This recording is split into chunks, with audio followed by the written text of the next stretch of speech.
I read the translation. Give me a minute. It is in Hindi with me.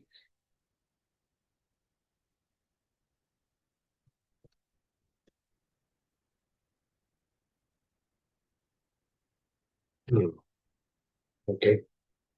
I'll share the screen. Today I joined from laptop.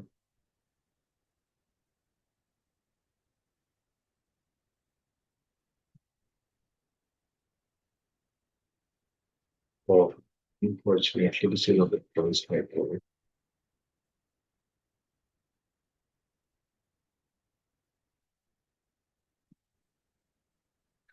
All glories to Radha and Krishna and the divine forest of Vrindavan. All glories to three presiding deities of Vrindavan, Sri Govind Dev Ji, Gopinath Ji, and Madan. All glories to Shyam Radha Kund, Giri Govardhan, and Yamuna River. All glories to the great forest known as Mahavan, where Krishna and Balram displayed all their childhood pastimes. All glories to Kesi Ghat, where Krishna killed the Kesi Devil. All glories to Vamsivatal, where Krishna attracted all the gopis to come by playing his flute. Glories to all the 12 forests of Braja. At these places, the son of Nanda, Sri Krishna, performed all his pastimes. All glories to Krishna's divine father and mother Nanda and Yashoda. All glories to cowherd boys, headed by Sri Rama, the older brother of Srimati Radharani, and Anang Manchari. All glories to the cows and calves of Richa. All glories to Radha's divine father and mother Vrishabhanu and beautiful Kirtida. All glories to Purnamashi, the mother of Sandipani Muni, the grandmother of Madhumangala and Nandimukhi, and beloved disciple of Devarshi Narad. All glories to young cowherd, maiden of Braja. all glories, all glories to Gopishwara Siva, who resides in Vrindavan in order to protect the holy town. All glories to Krishna's funny Brahmana friend, Madhu Mangala. All glories to Ramaghat, where Lord Balaram performed his Rasa dance. All glories to Lord Balarama, the son of Rohini. All glories, all glories to all of the residents of Vrindavan. All glories to the wives of proud Vedic Brahmanas. All glories to the wives of Kaliya serpent. Through pure devotion, they all obtain the lotus feet of Lord Govinda. All glories to the place where the Rasa dance of Sri Krishna was performed. All glories to Radha and Shyama. All glories to divine Rasa dance, which is the most beautiful of all Lord Krishna's pastimes. All glories to mellow of conjugal love, which is the most excellent of all rasas and is propagated in Braja by Sri Krishna in the form of divine Parakiya Bhava. Remembering the lotus feet of Lord Nityanand's consort Sri Janma Devi, this very fallen soul, lovely servant of Krishna, sings the Sankirtan of Holy Name. Hari Bol. So, very nice bhajan. We are in Purushottam Mass, another few days left.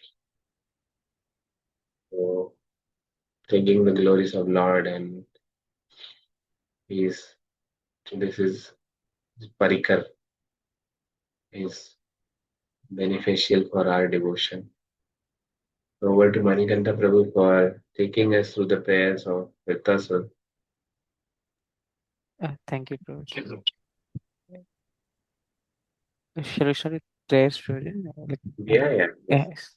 Om Agnanatimirandasya Gnananjana Shalakaya Chakshurunmilitam Mena Tasmai Sri Gurave Namaha Sri Chaitanya Manobhishtam Sapitam Yena Bhutala Swayam Rupa Kada Mayam Datati Swapadantikam Vandeyam వందేహం శ్రీగురో శ్రీయుతాపతికమలం శ్రీగురుం వైష్ణవాంశ శ్రీరూపం సాగ్రజాతం సహగణ రఘునాథాన్వితం తం సజీవం సాద్వైతం సావధూతం పరిజనాసహితం కృష్ణదేవం శ్రీరాధా కృష్ణ పాదాం సహగణ లలిత శ్రీ విశాఖాన్వితాంశ నమో విష్ణుపాదాయ కృష్ణ పృష్ఠాయ భూతల శ్రీమతే భక్తి వేదాంత స్వామినితే నామ్ని నమస్తే సరస్వతి దేవి గౌరవాన్ని ప్రచారిణి నిర్విశేష శూన్యవాది పాశ్చాత్య దేశతారిణి नमो महावदन्याय कृष्ण प्रेम प्रदायते कृष्णाय कृष्ण चैतन्य नामने गौरक्षे नमः हे कृष्णा करुणा सिंधु दीनबंधु जगतपते गोपेश गोपिका कांत राधा कांत नमस्ते तप्त कांचन गौरांगी राधे वृंदावनेश्वरी कृष्णस्ते देवी प्रणमामि हरिप्रिय वंशकल्पतरुभ्यश्च कृपा सिन्धुभ्यो जगदितां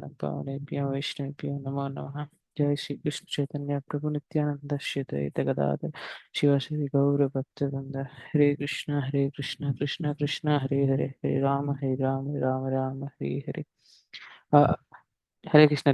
Today we are doing book reading of prayers of Rudrastra.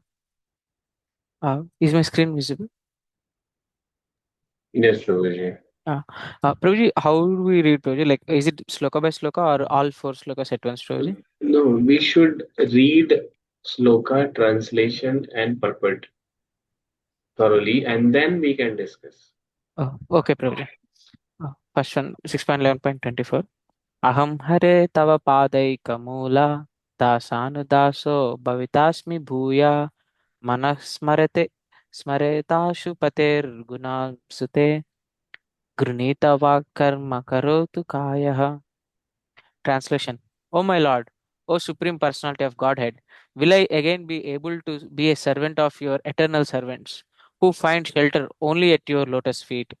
O Lord of my life, may I again become their servant, so that my mind may always think of your transcendental attributes, my words always glorify those attributes, and my body always engage in the loving service of your Lordship. Purport. This verse gives the sum and substance of devotional life. One must first become a servant of the servant of the servant of the Lord, Dasanudasa. Sri Chaitanya Mahaprabhu advised, and he also showed by his own example, that a living entity should always desire to be a servant of the servant of the servant of Krishna, the maintainer of the gopis. Gopi Bahut Padakamalayo Dasanu Dasanu Dasaha. This means that one must accept a spiritual master who comes in the disciple succession and is a servant of the Lord. Under his direction, one must then engage one's three properties, namely his body, mind, and words. The body should be engaged in physical activity under the order of the master. The mind should think of Krishna incessantly, and one's words should be engaged in preaching the glories of the Lord. If one is thus engaged in the loving service of the Lord, one's life is successful. Okay. Uh, Prabhuji, do you want to? Yeah, we can move to next one. We will read Okay, all four, then okay, Prabhuji. we can discuss. So, न नाकपृष्ठं न च पारमेष्ट्यं न सार्वभौमं न रसाधिपत्यं न योगसिद्धिरपुनर्भवं वा समञ्जसत्वा विरहय्य काङ्क्षे. Translation. O my Lord, source of all opportunities, I do not desire to enjoy in Dhruvaloka, the heavenly planets, or the planet where Lord Brahma resides, nor do I want to be the supreme ruler of all the earthly planets or the lower planetary systems.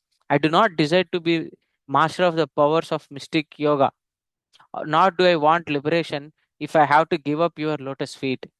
Purport. A pure devotee never desires to gain material opportunities by rendering transcendental loving service to the Lord. A pure devotee desires only to engage in loving service to the Lord in the constant association of the Lord and his eternal associates. As stated in the previous verse, Dasanu Daso Bhavitasmi. As confirmed by Narottam Das Thakur, Tandera Charana Sevi Bhakta Sane Vasa Janame Janame Hai Ye Abhilasha.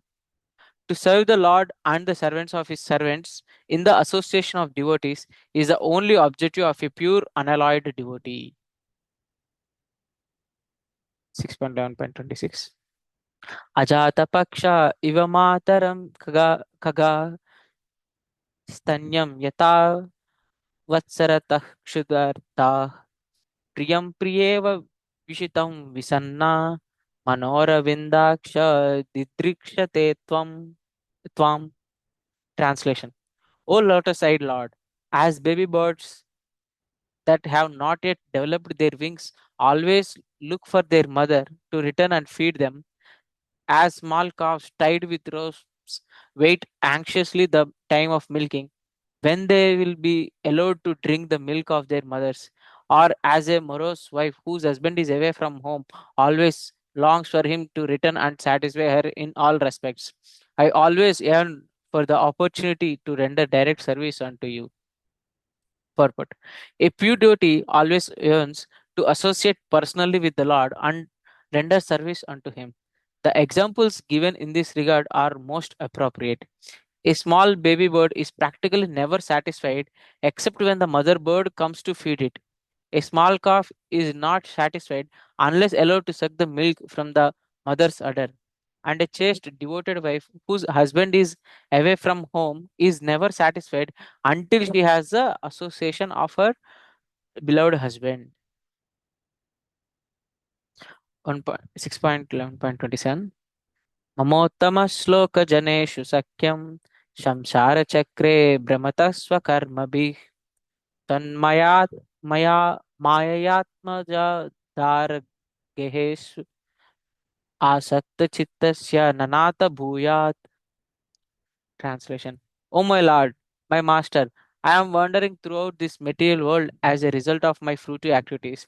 Therefore, I simply seek friendship in the association of your pious and enlightened devotees. My attachment to my body, wife, children, and home is continuing by the spell of your external energy. But I wish to be attached to them no longer. Let my mind, my consciousness, and everything I have be attached only to you. Purport. Thus, in the Bhagavad Gita, Bhaktivedanta purports to the sixth canto, 11th chapter of Srimad Bhagavatam, entitled Transcendental Qualities of Vrittasura. Jai.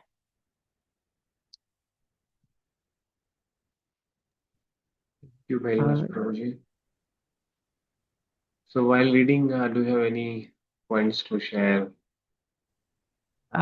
yes, like the third verse, which says like how the birds wait for the mother to come. In the three examples were given, Prabhuji. There, here Prabhupada is like that's exactly how a pure devotee like waits for the uh, like Lord's lotus field association of the Lord. But sometimes without like we get satisfied just with Maya, even though there is higher taste, which is like Lord's association, which we don't realize. Like we are supposed to be like that. That we should never be satisfied with anything other than Lord's association and His devotees. But because of effect of since we are under the under external potency of Lord, then we become satisfied because of these material things. That's what I understood. Mm.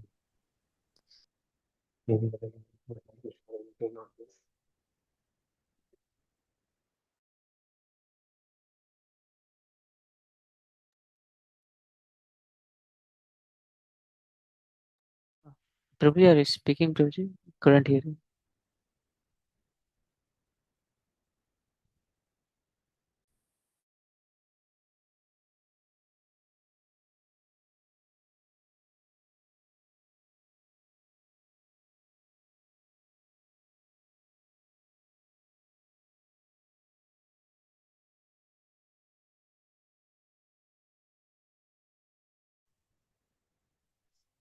Hare Krishna, Nandaraj Prabhu.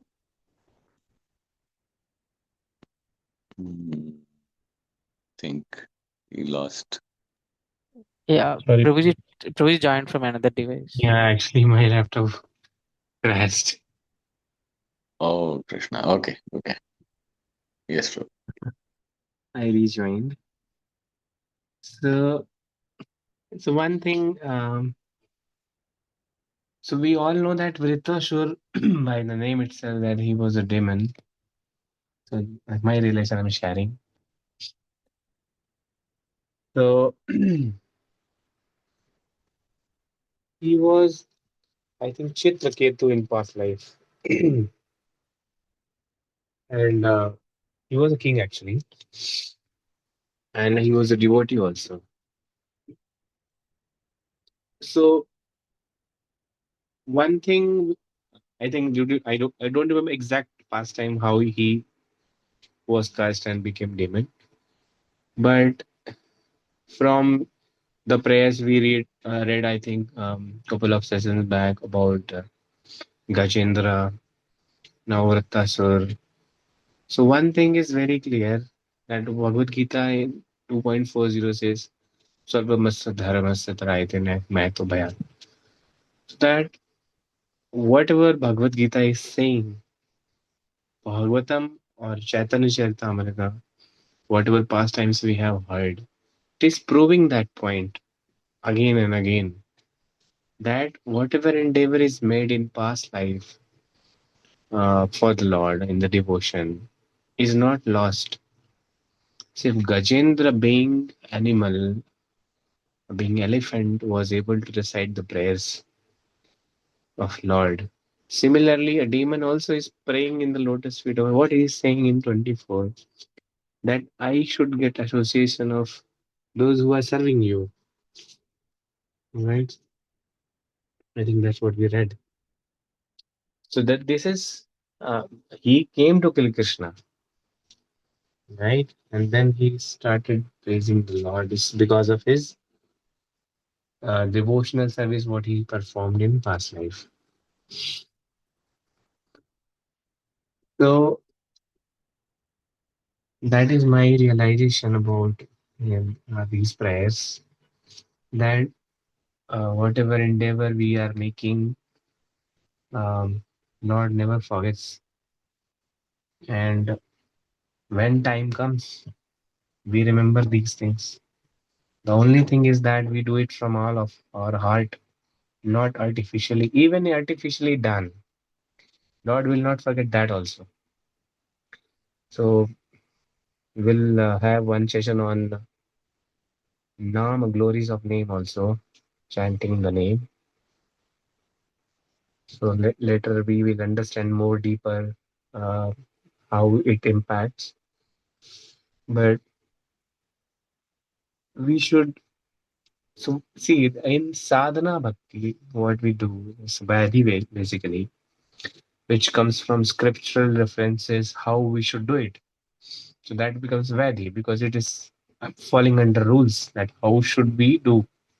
So like worship we do based on Narad Panchratrika, the how Lord should be worshipped. So the process we follow to worship the Lord or to offer Him bhoga.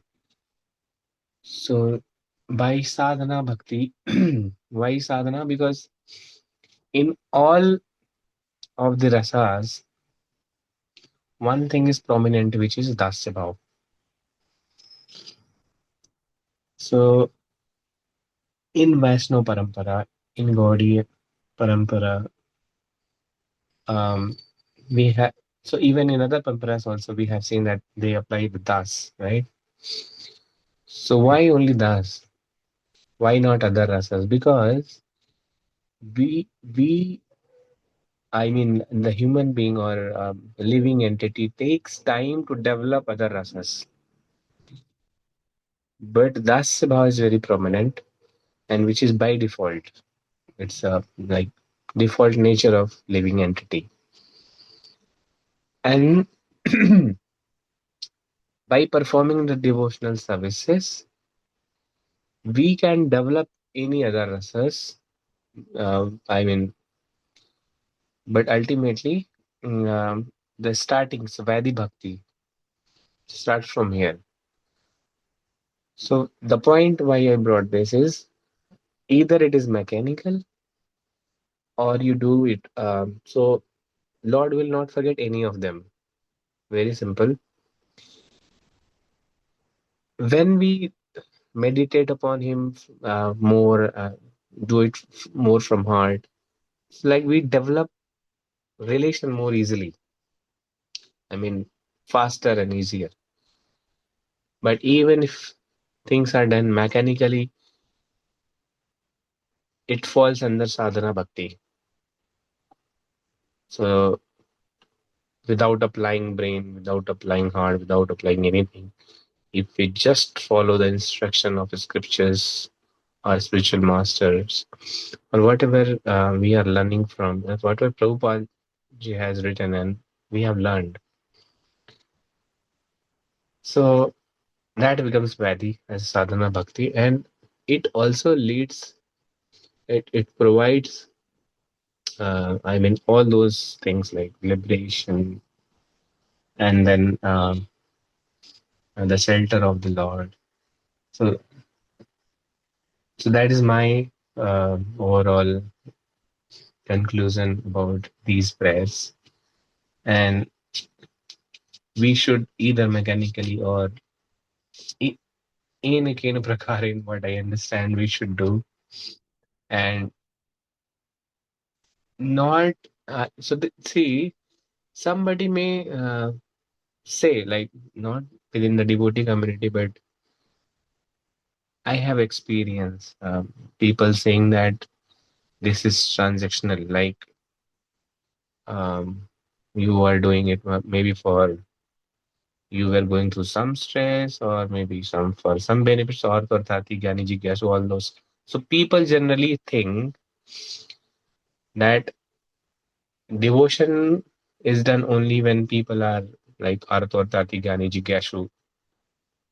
Maybe like we may approach the Lord from any of these categories, but then goal changes. Like then, so like when Dhruva Maharaj went to the forest and he meditated upon the Lord.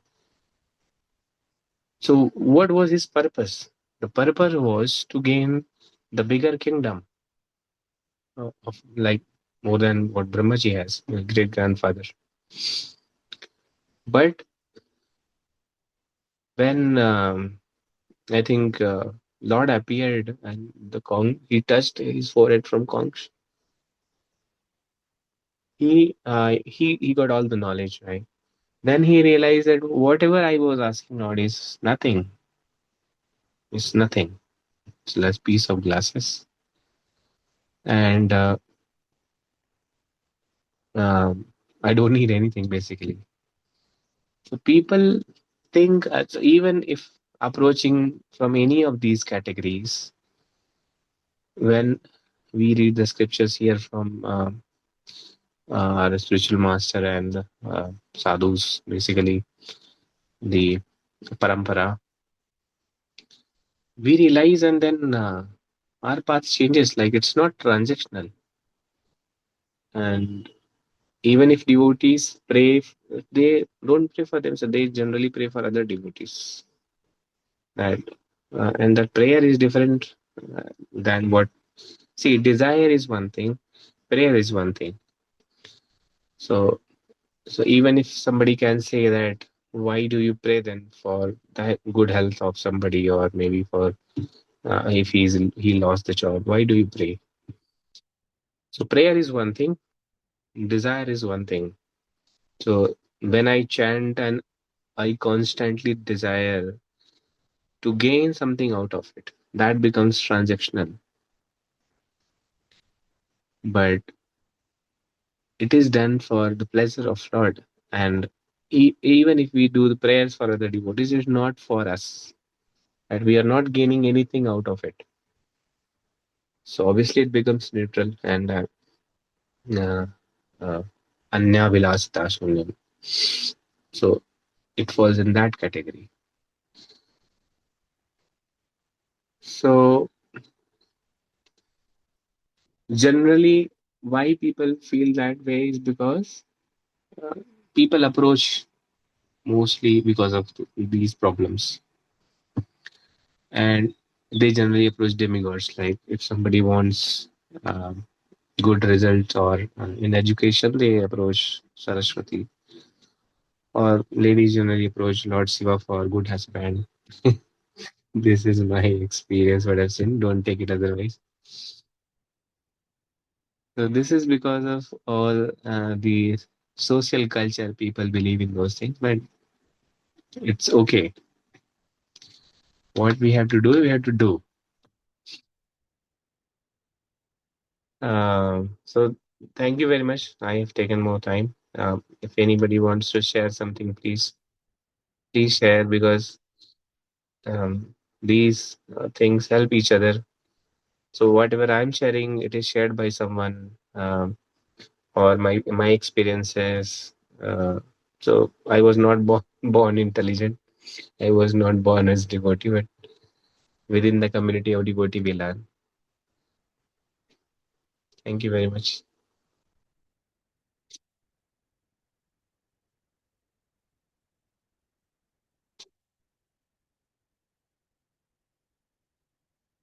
So today we have less intelligence, I think.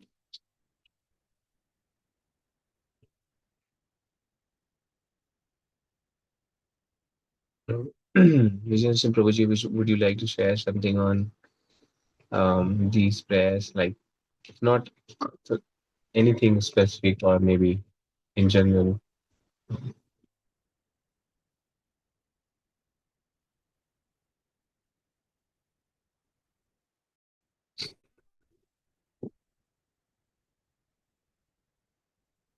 Sorry, bro. I'm in the middle of something. I'll just come back. No, Devotees, please no continue. problem.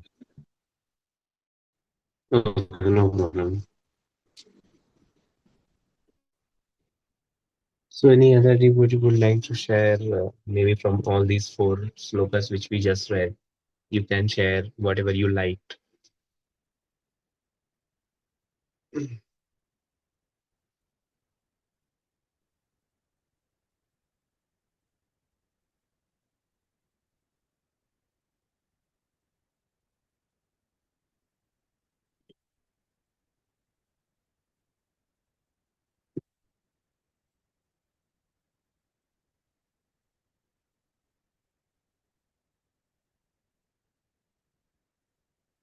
Okay, so I'll share something from this fourth one, 6.11.27.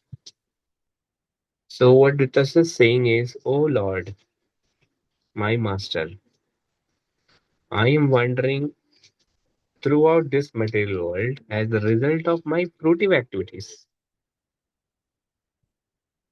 Therefore, I simply seek friendship in association of your pious and enlightened devotee." So, two things to notice here is, one is result of my fruitive activities. So, if we um, see it clearly, the fruitive activities generally people do for achieving something, or so like we have seen Kumbh Mela and other pious activities where we people go and to clean their sins, right?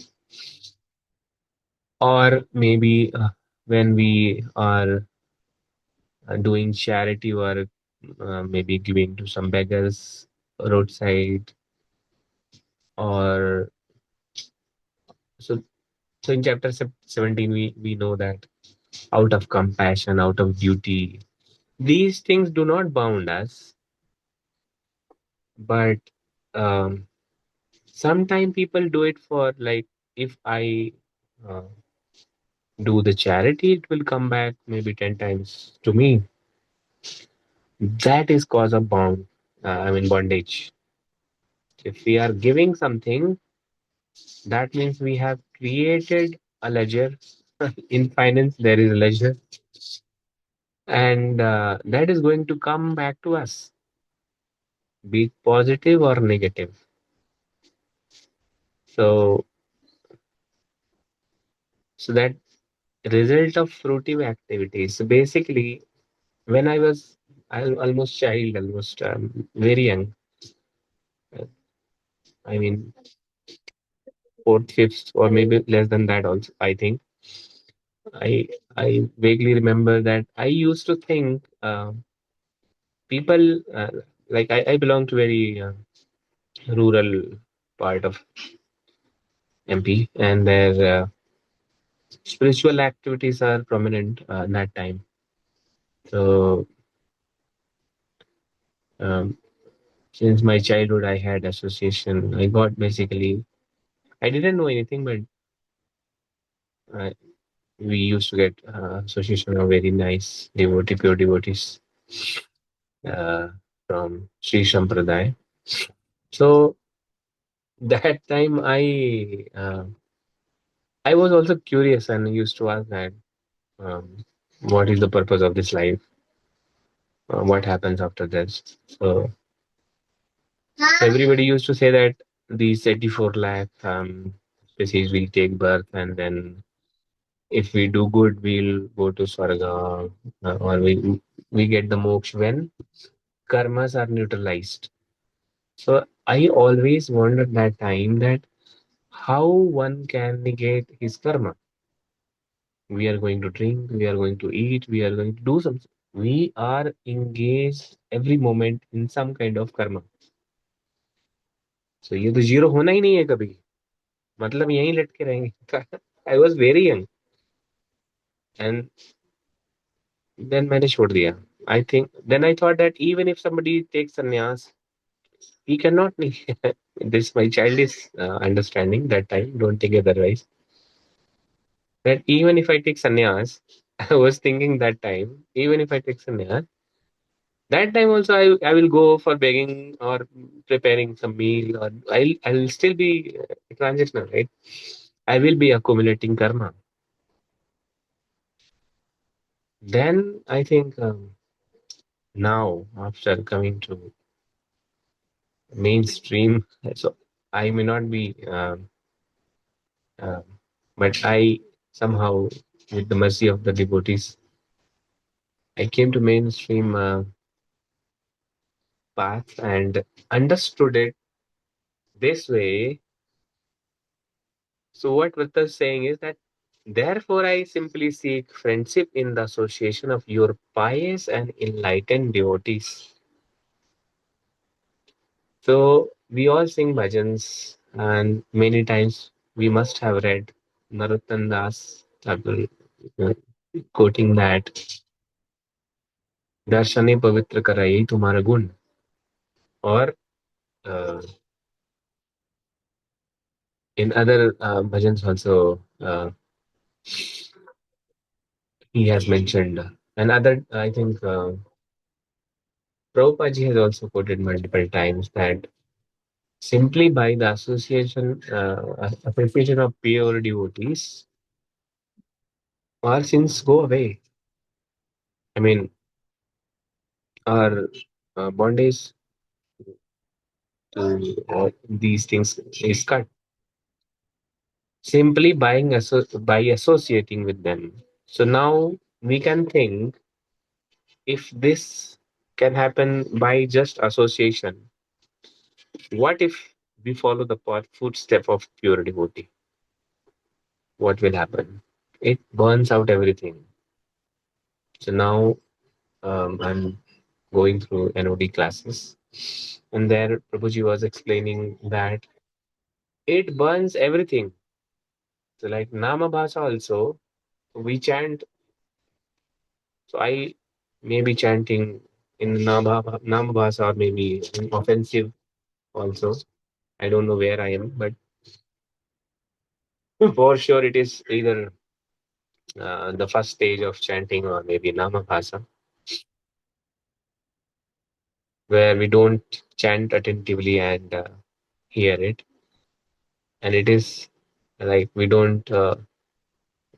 take very seriously what those 10 offenses.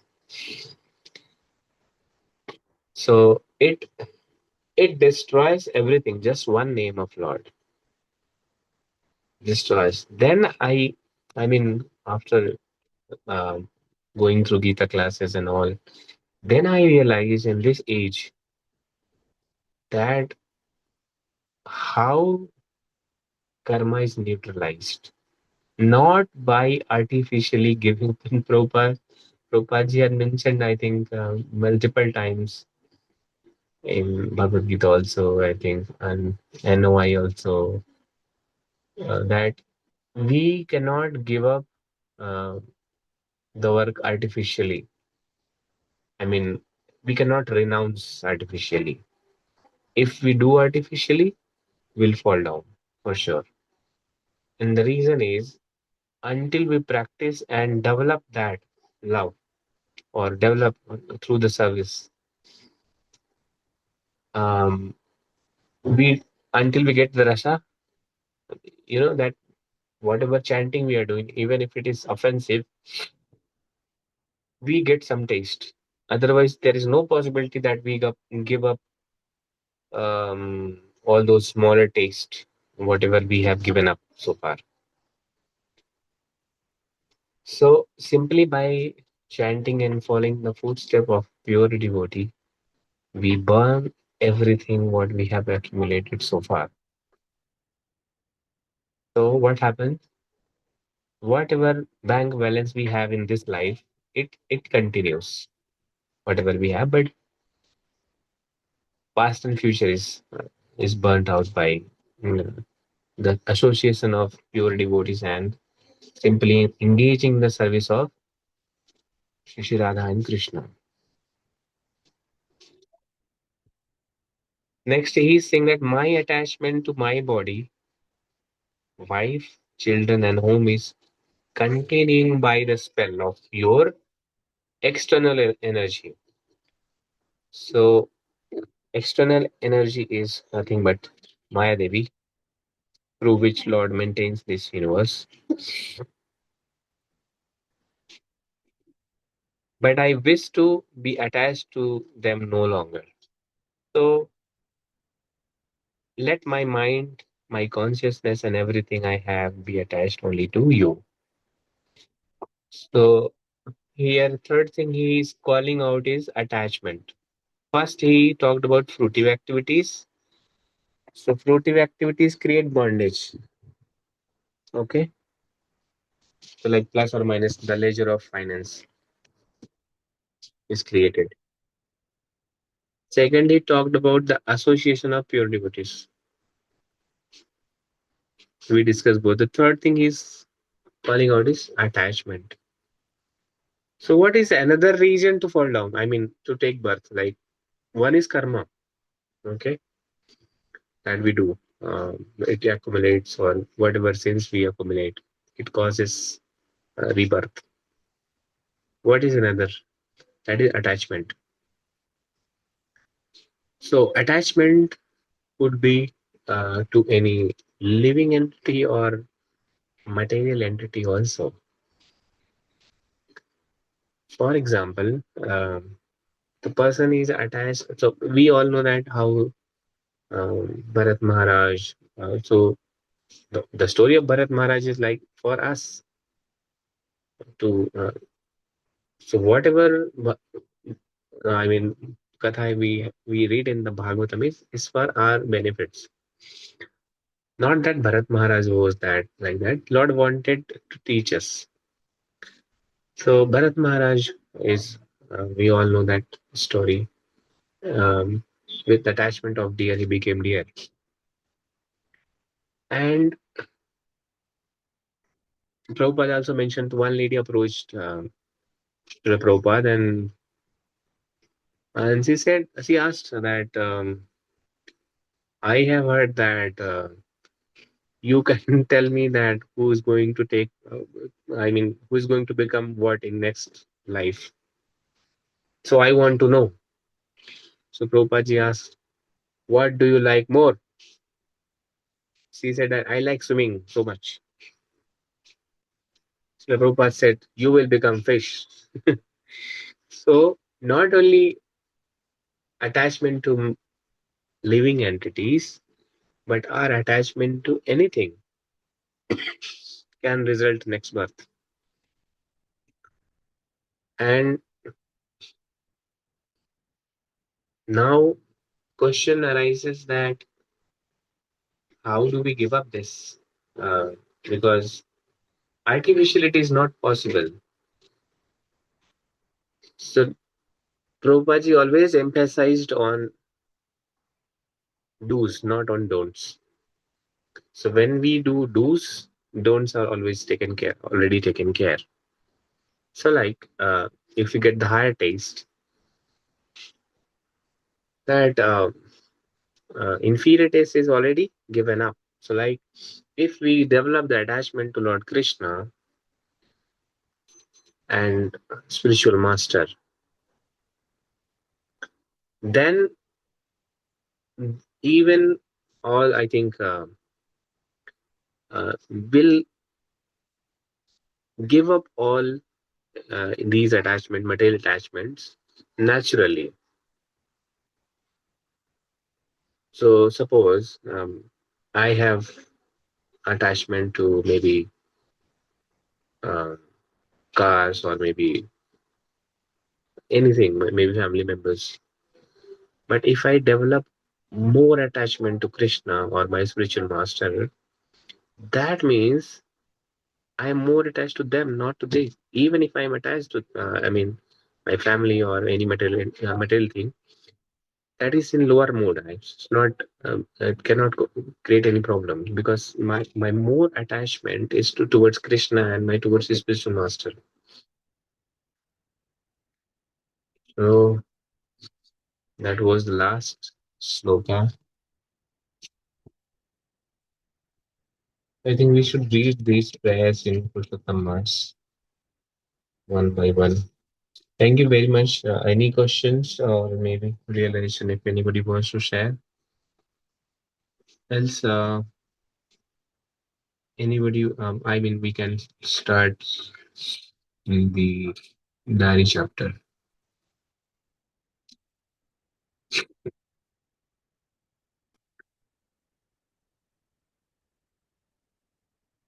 Anyone would like to read the diary chapter today?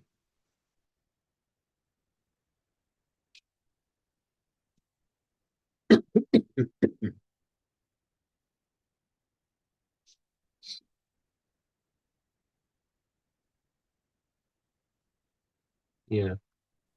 Hare Yes, Krishna, Abhishek. Pradam Prabhuji. I can read. Let me just open and share my screen. Thank you very much, Abhishek. You can share. Yeah. Just give me one moment. Let me open. Volume 6, Chapter 4.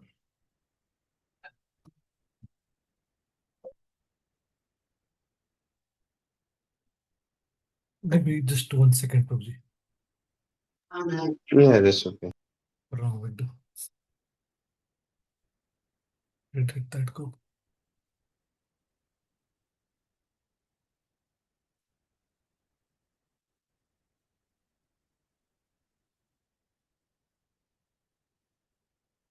Sorry, Prabhuji. Let me start. Volume 6, Chapter 4. I'm audible. I'm audible, right? Yes, Prabhuji, loud and clear. All right. Volume 6, Chapter 4. The Medicine of the Holy Names by Indradum Swami. January 21st to February 12, 2005. The day after returning to Colombo from our trip to Matara, we quickly busied ourselves for the relief work ahead. We used funds donated from overseas to purchase the basics required. For cooking, tons of rice, dal, and vegetables, as well as spices, 5 huge new pots, and various cooking utensils. 10 devotees loaded everything on a government lorry, piled in a van, and returned to the southern Sri Lanka, ready to begin serving daily prasadam to 5,000 displaced persons.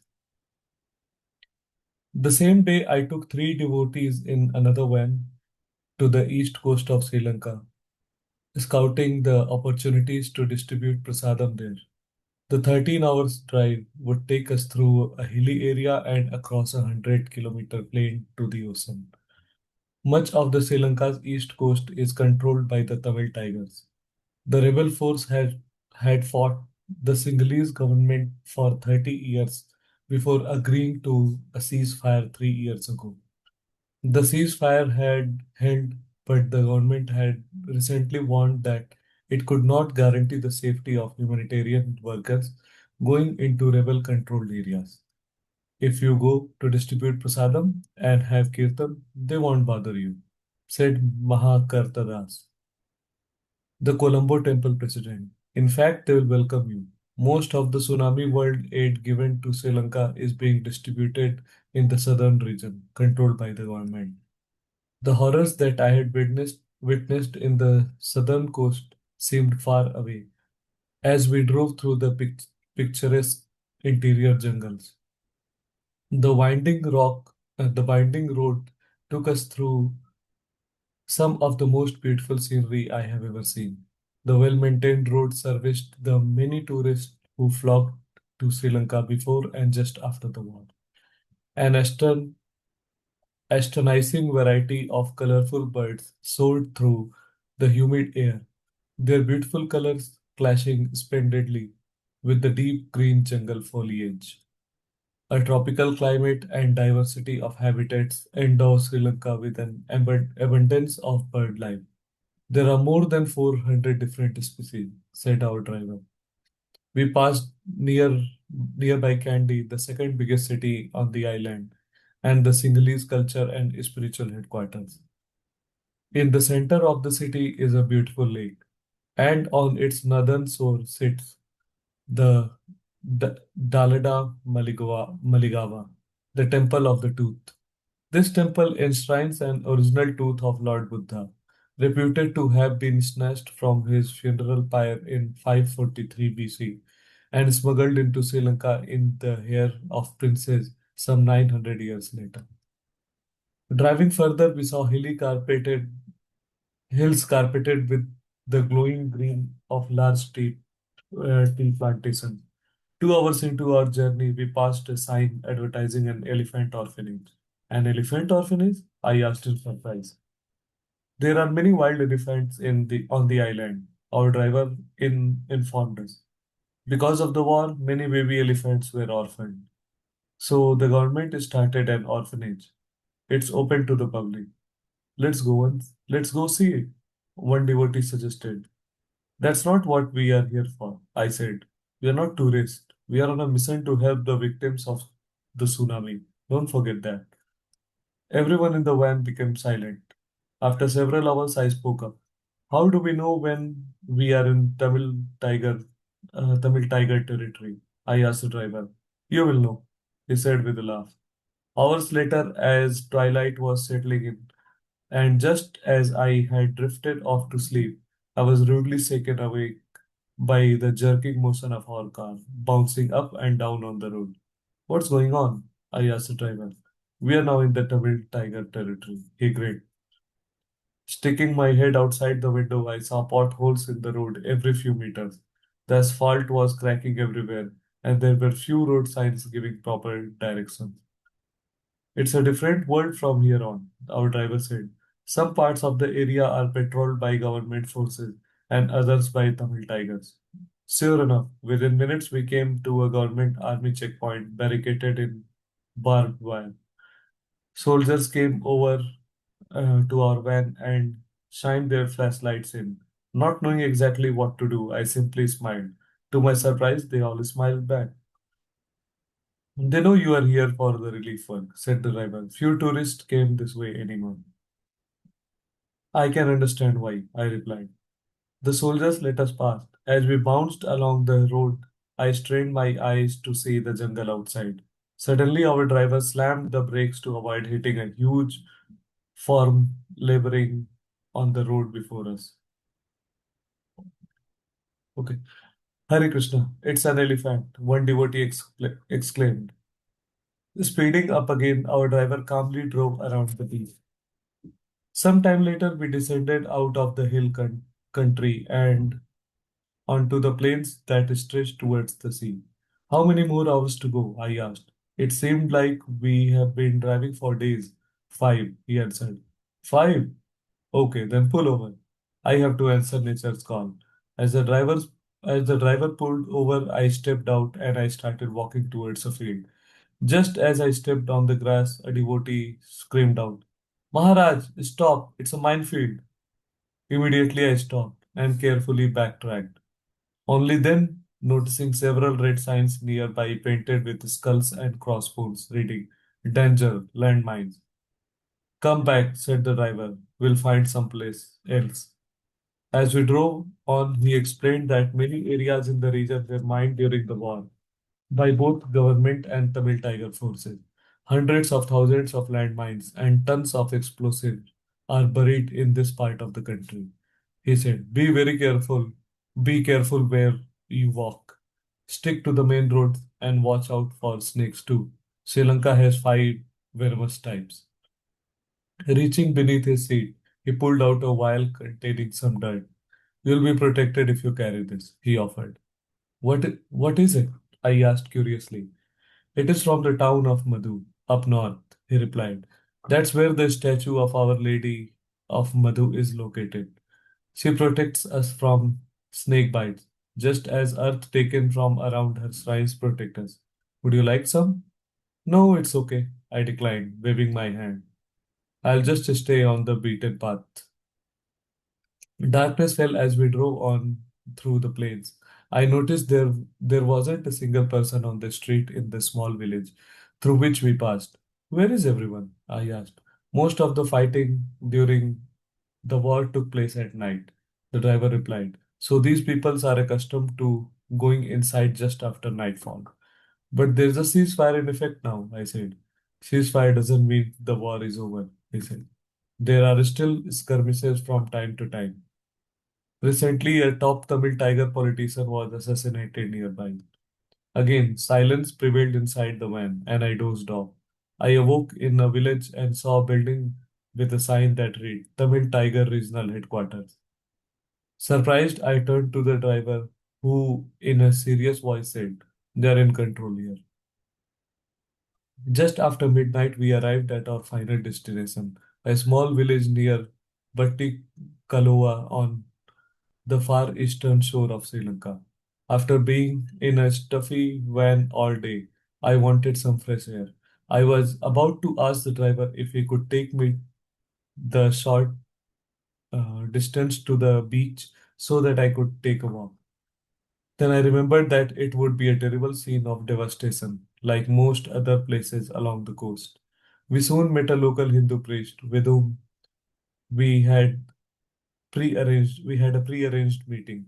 He took us to the wedding hall across from a Ganesh temple where where we were to rest that night. Inside there was a small light shining, and I was surprised to see many men sleeping on the floor. "They are fishermen who lost their homes and families in the tsunami," the priest said. And as I set up my mosquito net, huge glasses of thunder pounded inside. Soon rain started pouring down. I quickly fell asleep, exhausted by the day's long journey. I woke up late. The fishermen were already up and cooking their breakfast in the corner of the hall. When everyone was up, we bathed at the well outside. After chanting most of our rounds, we went with the local priest, our translator, to check the camps for a displaced person. As we approached the first camp, I asked the priest if the people were getting enough food. "Food is not the problem here," he told us. "Although the government has done little to help us, our people from the interior, unaffected by the tsunami, have been giving sufficient rice and dal. The Indian government has also sent several shiploads of the same. The real problem here is that most of the victims of the tsunami are suffering from trauma. People are still in shock. At least twice a week, rumors circulate that another tsunami is coming, and people panic. They grab their children and belongings and run out of the camps, screaming." "Are you trained in dealing with trauma?" he asked me. "No," I replied, "but we have a special medicine for such thing." "A special medicine?" "Yes, wait and see." As we walked into the first camp, I noticed a distinct difference from those on the south coast. Some 700 people milled about. Things appeared much less orderly. There were no Red Cross representatives or army personnel. People seemed disoriented. A number had bandaged injury. One woman's face was just beginning to heal from a bad burn. Sadness seemed to hover over the camp like a dark monsoon cloud. Walking straight into the middle of the camp, I asked for a chair and sat down. The people curious started to gather around us. The devotees sat around me, and talking and taking our mridanga in my hand, I started to chant Hare Krishna. Within moments, the whole camp was listening carefully. As the tempo built up, I indicated that the people should clap along, which they began to do enthusiastically. After 10 minutes, I stopped. Turning to the priest, I said, "They're clapping, but they are not chanting." He leaned over and whispered, "They don't know Krishna here, but they know Ramchandra. After all, this is Lanka, where Ravana lived." Smiling, I began Kirtan again, singing Raghupati Raghav Raja Ram Patit Pavan Sitaram. Immediately, the people responded by smiling and chanting along. As the Kirtan got faster, some people started dancing. After 20 minutes, I brought the Kirtan to a close. The atmosphere was like Vaikuntha. Astonished, the priest said, "They all look so happy." Turning to him with a smile, I said, "It's the medicine of the holy names." After the crowd settled down, I began telling stories from Ramayana. It was obvious by the way they nodded their heads that they knew the past times, but they drank the nectar of Ramkatha as if it was their first taste. After 45 minutes, I called all the children forward and asked a few simple questions. Who is Lord Rama's wife? What color is Lord Rama? Who is his most faithful servant? When a child answered correctly, I would give him or her a little card with a picture of Radha and Krishna and a calendar on the back. From the enthusiasm of the children, it seemed that those colorful cards were as good as gold. Then I taught them the Hare Krishna mantra, and the blissful atmosphere expanded as they chanted along. As we got up to leave, many of the women came rushing forward to put their babies in my arms. I wasn't exactly sure what to do, so I just chanted Hare Krishna in each infant's ear. There were many babies, and it took quite some time. As we walked towards the gate, the entire camp followed us. They appeared very grateful. Everyone waved, and some even cried as we got into our van to go to the next camp. It was more evidence for me that Kirtan and Harikatha are the panacea for all problems in Kali Yuga. Aho aho bir nakaler vidyute स- अ, सुधा सुधरा मधुरम पदे पदे दिने दिने चंदन चंद्र शीतला यशो यशोदा तनयस्य जी जीयते जीयते. One who daily sings the glory of Yasoda's son, Krishna, which are cooling as sandalwood and camphor, is not troubled by the days of Kali Yuga. For him, every step is a torrential flood of the sweetest nectar. Srila Rup Goswami Padyavali, text 41. As we drove to the next camp, I got a call from Taradas, who was directing the prasadam distribution in the Matara district to the south. It's going well, Maharaj, Tara said. Yesterday we distributed 4,000 plates. It's just the beginning. Many people in the camp enjoy helping us gather wood for cooking. They also help us cutting up vegetables. The major has arranged trucks for us to go out and distribute prasadam for several to the several camps in the area each day. Many devotees will be arriving from Russia soon, he continued, and we will begin distributing prasadam in other parts of the country as well. As we continued driving to the next camp, the priest turned to me and said, "The most traumatized are the people still on the beach. Although their homes are destroyed, some won't leave. Do you think you could visit there before we go any further? They really need help." Okay, I said, "Let's go." Within a few minutes, we were at the beach. As we got out of the car, I felt that I felt as if my eyes were tricking me. Everything was devastated as far as one could see. It seemed even more extensive than the southern part of the country. The tsunami had flattened practically every house. Cars, bicycles, chairs, sofas, toys, and clothes, a seemingly unlimited assortment of the paraphernalia.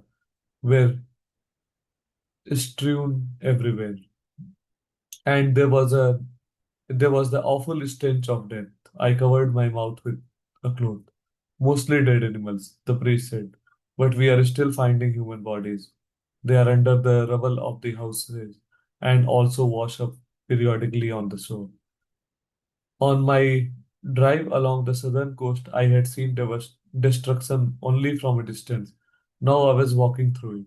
We had to step carefully through the decimated area, over shards of broken glass, chunks of concrete, the jagged pieces of wood and wire and bones, already bleached white by the tropical sun. Nearby, I saw volunteers from a humanitarian organization spreading everything inside with disinfectant. By God's grace, there has been no epidemic yet, said the priest. Walking through one neighborhood completely destroyed by tsunami, we came across two distraught men sitting in the rubble of what used to be a house. As we approached, one of them looked up and sobbing uncontrollably said, I was on the top of house and I saw my mother swept away before my eyes. I lost both my children, said the other man standing. They were torn from my arm. They were torn from my arms as I sat right here. Grabbing my kurta, he screamed, why has God allowed this? I'm not a bad man. From the moment there was nothing to say, no words could offer reason to one in such distress. I simply put my arm around him. After 2 minutes, as our group returned to go, I said to him softly, Hare Krishna. Nodding his head, he looked to the sky, silently accepting his destiny and the will of the providence. Few minutes later, we approached severely damaged temple that was completely deserted. Where's the priest? I inquired. He died in the tsunami, said our priest. Hardly anyone survived in this area. We burnt his body and spread the ashes over there near the sea. Just then I saw a young man wandering aimlessly through the rubble nearby. I asked the priest to call him over. What are you doing here? I asked him. School started a few days ago. I'm looking for the bodies of my mother, father, three brothers, and four sisters, he said with a dazed expression. The terrible ocean took them away. I sat him down and put my hand on his shoulder. The body is temporary, I said, but the soul is eternal and never dies. Those few words calmed him. So I continued. Your mother, father, brothers, and sisters are elsewhere now. You won't see them again in this life. I asked where he was living. With my auntie, he replied. Don't come back here. I said, your mother would have wanted you in school now. Am I right? Yes, he agreed. And as he turned to go, he said, thank you. Just as he left, a distressed woman came running up to me and grabbed my arm. She was speaking in Tamil, so I couldn't understand her. She said she lost her husband and 8-year-old daughter in the tsunami. The priest said, and her 3-year-old boy is in the hospital. She has no money to feed him. She's asking if you can give her some. I reached into my pocket and taking out 2000 rupees, put it in her hand. Still crying, she went to sit in the ruins of her home. We spent several hours among the devastation near the beach, talking to people and trying to comfort them as much as we could. Sometimes I would offer transcendental knowledge, but more often it was a simple embrace that gave the person the solace they needed. On the way back to our van, we stopped at the local school, which was not much more than a steel frame left standing after the tsunami. Going inside, I watched as the teachers gave 30 or 40 kids a lesson in mathematics. When the children noticed me, they all ran up close, staring. I spent several minutes shaking their hand, asking them their names and pulling on the girls' pigtails. One boy was wearing a hat, and I took it off and put it on my own head, making all the kids laugh. Suddenly, I saw the reason he was wearing the hat. He had a horrible skin infection on his head. As I took the hat off, I thought, I'll probably pay a high price for that trick. I taught the children to chant Hare Krishna, and after a short kirtan, we departed. As we left, the teacher said, "Thank you. They'll never forget your visit." Walking back to our van, I said to the priest, "There's year of work to be done just in this one village. Can you stay a little longer?" he asked. "I'm afraid I have to move on," I replied. "But I'll be sending a group of devotees here in a few days to distribute prasadam and chant with the people, and I will spread the word. Perhaps there are devotees overseas who can spare a little time and come here as well." Stopping, the priest took both my hands and said, "Tell them we would be most appreciative, even if they come just for a few days." We visited several more camps, and the next day we started a long drive back to Colombo. Need something to eat? As we neared our base in Colombo late that afternoon, our driver reminded me of a promise I had made to visit an orphanage just outside the city, run by the local ISKCON temple. Seeing that I was tired and so a little hesitant, he said, "They are wonderful little devotees." "Devotees?" I asked. "Yes, it's more than just an orphanage. Shall we go?" "All right," I agreed. When we arrived at the orphanage, I met Nandar, Nandarani Dasi, Maha, Mahakarta's wife, who started the project 7 years ago. "We have 79 children at the moment," she said, "most of them orphans from the war. But recently the government has asked us to take 75 more children orphaned by the tsunami. We have just begun construction of the new dormitory for that purpose." As she took me on the tour of the property, I was amazed at the clean and well organized facility. "We also run a school for the children," she said with a smile. "It must be difficult raising orphans who have experienced the horrors of war," I suggested. "Many saw their parents killed," she said soberly. It was a technique used by soldiers on both sides.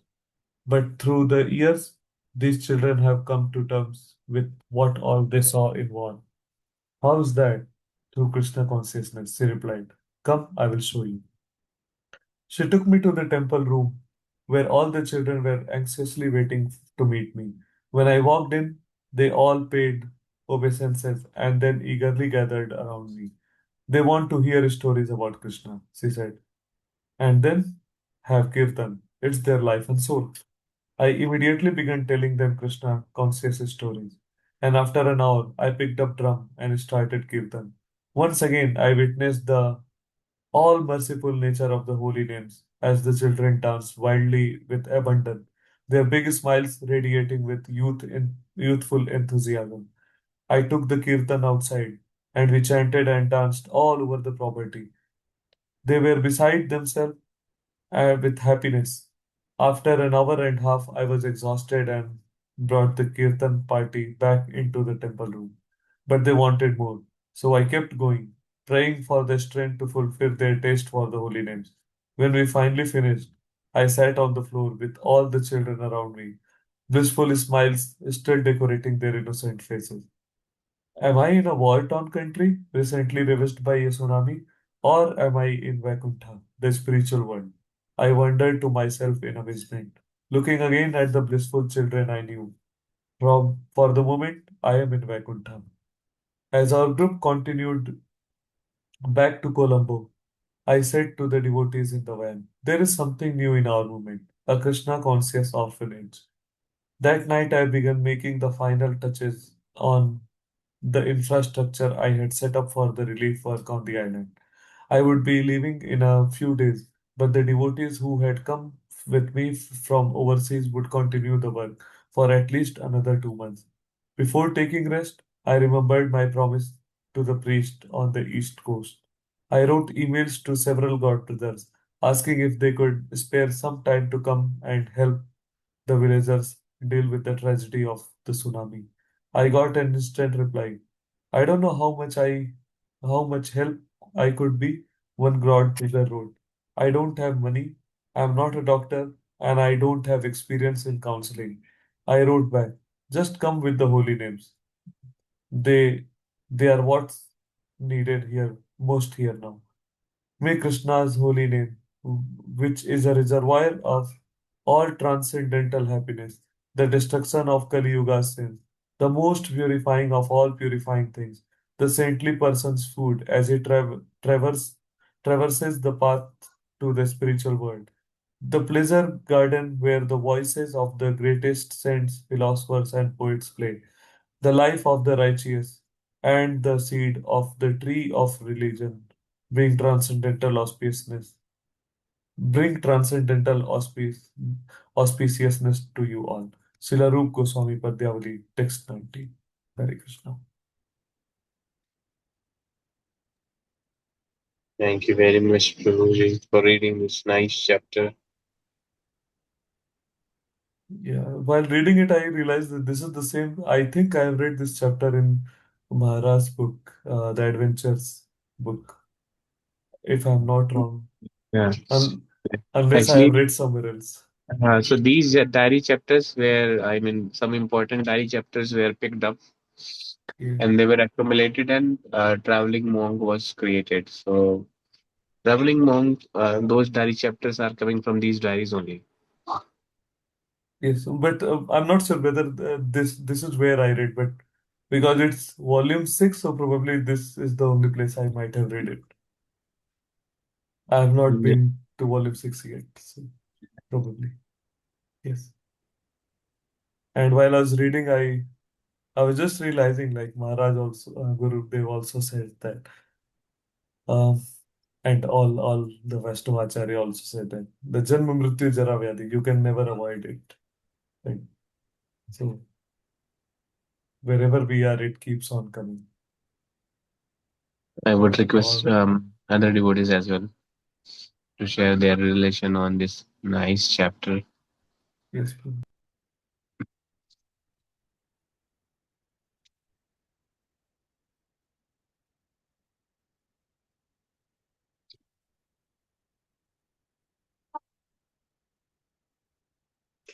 So one thing which um,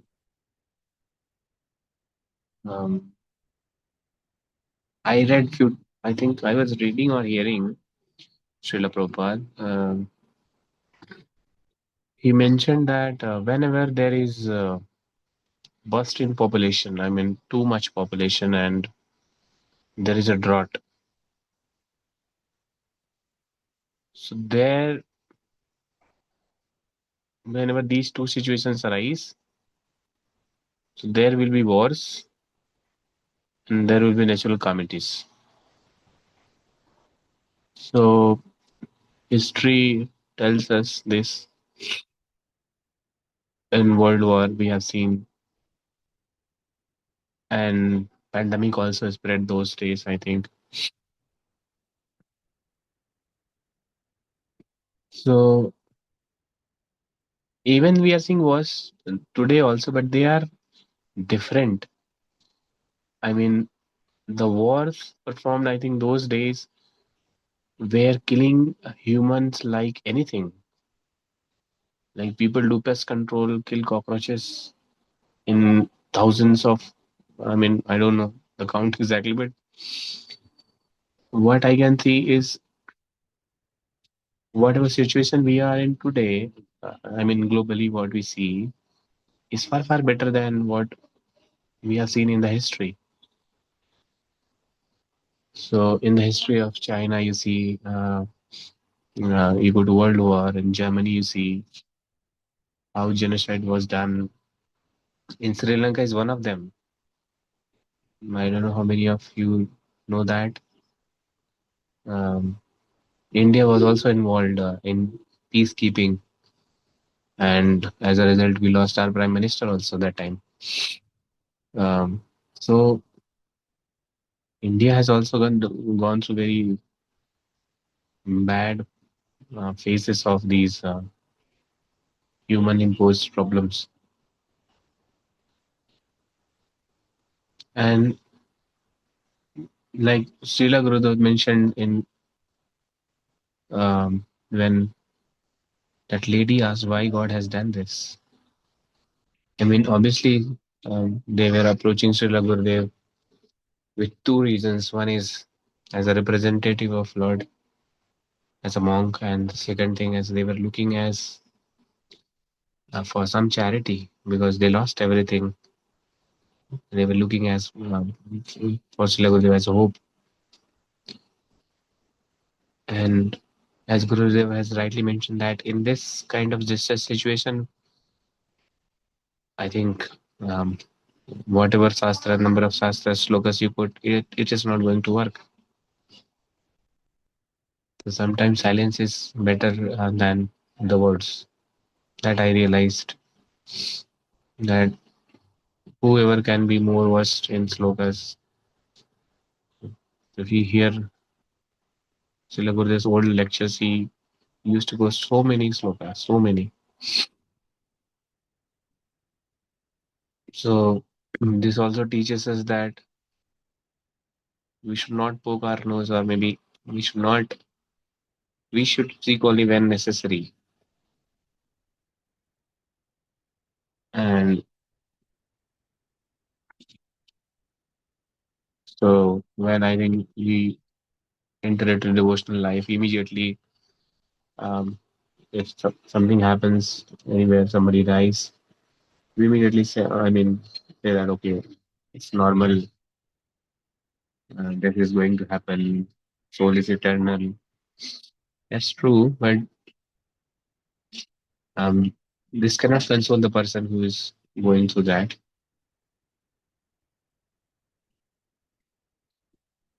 So that's my realization. Anybody else would like to share anything? Giridhar, even Prabhuji would like to share, add anything? Hare Krishna Prabhu, Dandavat Pranam. So this Ram. chapter, uh, actually,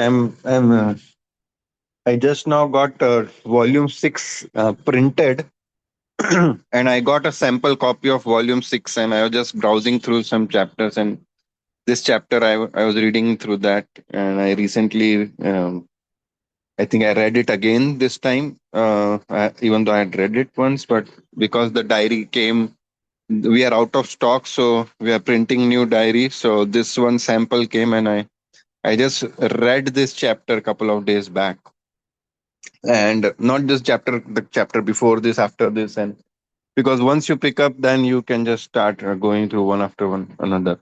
So one thing I like about this is uh,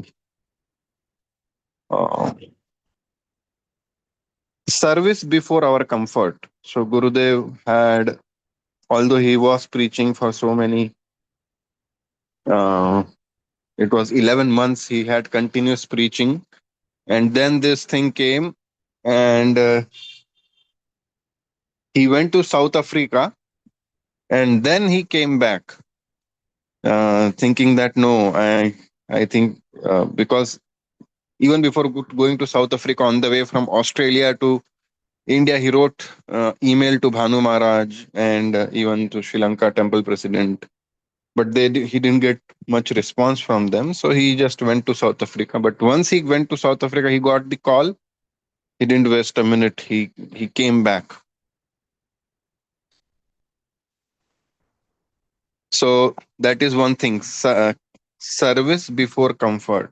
We may um,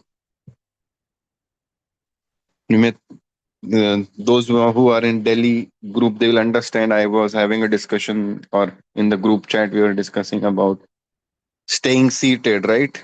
This is an example of how not to stay seated. That's how agile we should be in terms of services, and we should look hanker for. So is one example of how Gurudev did not stay seated. We saw with the example of how Indradev sat seated when his Gurudev came, Brahaspati came. So that is one thing. Second thing is how we can see how soft Gurudev's heart is. Someone came to him asking for some money, uh, and he had 2,000 rupees, so he just gave it. And this is like 20 years ago. 2,000 means like it was like worth 20,000 at that time. So he just gave it. He doesn't think, oh, I'm a sannyasi, I don't have much money, what would I do? He just depends on Krishna. And that is his mood even today, this day. I mean, it doesn't change. Last year when we went to Jagannath Puri at Gambhira, not many know, but the pujari there had some health issues, and he approached Gurudev about this problem he has. He has some health issues, and so Gurudev got him operated in Calcutta, and he gave it, and that's how soft his everyone anyone. I mean, he's renunciate by order, but king by heart. So that's what I have to give definition of Gurudev. That is what he is. He is, although renunciate, he is king. He can give away anything. So yeah, he gave it away, and that shows that how soft. Because every time we say no to someone, our heart becomes a bit harder. And Krishna doesn't like hard. He likes soft white stuff, that is butter. He wants our heart to be like butter. Gurudev is, I think I see two distinct things that I can right away learn is always don't be hard hearted. Sometimes we become uh, hard hearted. I mean, what if I give money and then they misuse it? Or you can give prashadam. Sometimes what happens in on the signal when we go, some beggar comes, so we just ignore. So, but ignoring or not giving them anything makes our heart little harder every time we do that. It makes our heart hard. So either we keep something with us that we can give them, like in terms of prashadam, I'm saying, because if we give money, that might not, chances are that may not be used properly. So we can keep prashadam. And if we don't have prashadam, then we can give some little money. That's one thing I learned. And second thing is how to put service before comfort. Yeah, those are the two things. Hare Krishna. Thank you so much. Thank you very much, Prabhuji. Yeah. Something, sorry, Prabhu, go ahead. No, Prabhuji, I was just thinking you can continue. Um, the particular point where Srila Gurudev tells the priest that I have a medicine, um, have faith in the holy name and preach boldly. That's something really strong. And Srila Gurudev, uh, not one instance, but several instances, we see that. This is one very particular instance where Srila Gurudev is traveling through. We know, at least specifically being, say, an adult in the generation where, in the times where that whole LTT thing was there, we know how dangerous it was, and when that whole thing happened, and not entire world was aware, that whole LTT region, northern Sri Lanka. So Srila Gurudev going there, and then the specific point where Srila Gurudev has that strong conviction that um, this simple chanting of the holy name is going to um, be acting like a balm on their hearts. Basically, these are the people who have lost literally everything, right?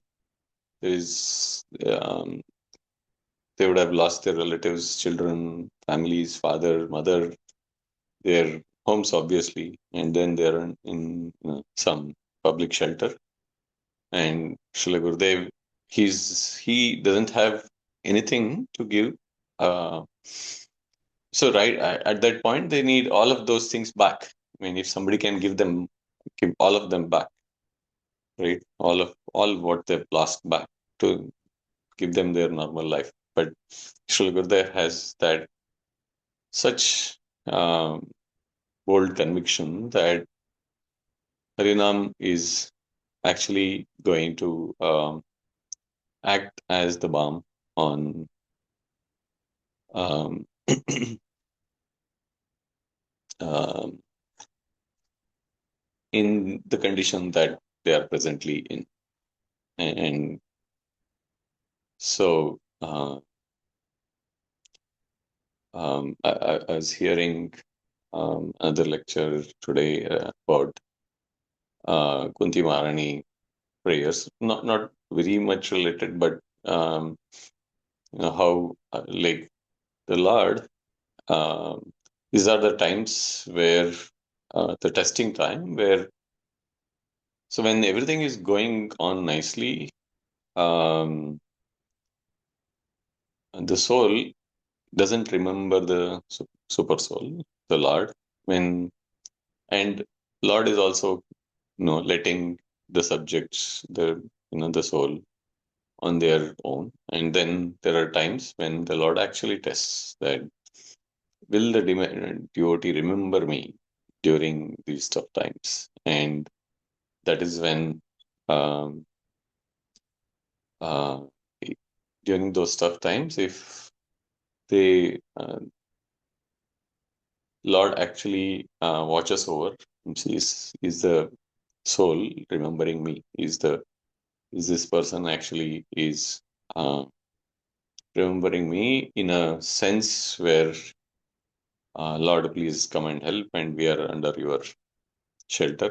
I mean, which forever we are. Does the soul get that realization? Uh, so, and Srila Gurudev is acting, though the people there, they actually don't know. I mean, they may have some gods and goddesses of their own, because mostly they're all from the rural and background, backward culture. So it is very difficult for to give them that knowledge. But Srila Gurudev is actually acting as the medium to connect them to the holy name and the Lord. The same time, there is something apart from this realization. I was thinking, we call ourselves proudly as troopers. So let's say if something had happened of this similar nature now, okay, in the current time when we have the trooper community, this did not exist back then. So what we would do if Srila Gurudev is in this circumstance and we are around, and let's say there is, as they say, call of duty. No? So what we would all do? I mean, honestly, would we join Srila Gurudev and travel to some remote area like this, and will our families allow? How we will convince? I mean, first we have to convince ourselves and then convince our families. Yeah, so if something like this situation arises, how many of us would be ready to jump into the service? Okay, I mean, this is something for us to think, but yeah.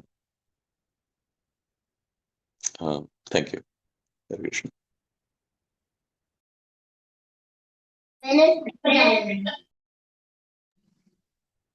Yeah, right, Prabhuji, what you said that um, by hearing Srila Gurudev's diaries, maybe thinking that it would have been maybe somewhere we might feel that okay, it was okay. But if we read carefully, there is a mention that it is almost 10 to 12-hour drive to the remotest area, um, path full of patches. And I'm sure that those days, not very fancy cars were there to observe those socks. And then what Gedari Prabhuji had mentioned that giving away whatever he had in his pocket. So that is also not easy. So if we have 1,000, giving 10 rupees, 100 rupees, 200 is easy. But giving up whole, I mean, whatever he had is not easy. So even if today's world, whenever Gurudev's request or maybe devotees request to raise fund for something, we choose to give a specific amount from our, I mean, whatever we have. Uh, from there itself, we can calculate that uh, what how Srila Gurudev is and how we are.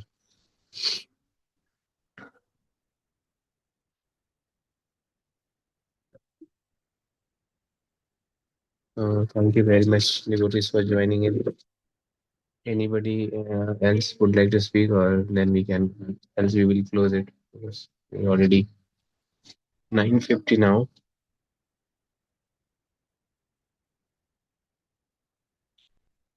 Thank you very much, everybody, for joining. We'll close the session. वाञ्छाकल्पतरुभ्यश्च कृपासिन्धुभ्यश्च पतितानां पावनेभ्यः वैष्णवेभ्यो नमो नमः. Hare Krishna.